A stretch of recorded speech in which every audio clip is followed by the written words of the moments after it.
va dire que depuis quand même maintenant quelques jours, enfin plusieurs jours, quelques semaines, avec cette crise du Covid-19, en tant que maire, je suis dans un état d'esprit de mobilisation permanente et on perdrait presque de vue le fait qu'il y a aussi une campagne électorale, même si bien sûr elle s'est déroulée. Moi je suis venu voter, d'autant plus qu'il y a cette crise sanitaire, je dirais presque. Parce que quand on voit ce que cette crise nécessite comme organisation du côté de la santé et du côté des services publics, et quand on voit les mesures de prévention qu'il faut prendre, on a besoin de pouvoirs publics forts, solides et qui fonctionnent. Donc l'enjeu des élections, il est majeur. Voilà. C'est de permettre aux habitants de pouvoir compter sur leur commune, demain une commune en ordre de marche.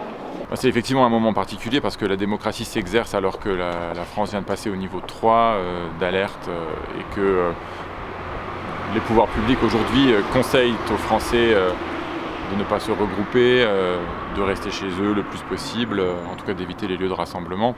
Donc c'est vrai qu'il y a des questions qui se posent sur un scrutin qui est organisé au moment même où le niveau d'alerte se renforce. Ceci dit, je constate que les citoyens, pour l'heure, répondent présents. En tout cas, il n'est pas tout à fait midi, donc nous verrons au long de la journée. Les citoyens répondent présents, sont vigilants, font preuve de discernement, je le vois dans les bureaux. Il n'y a pas de mouvement de panique du tout, il y a même plutôt une ambiance tout à fait cordiale.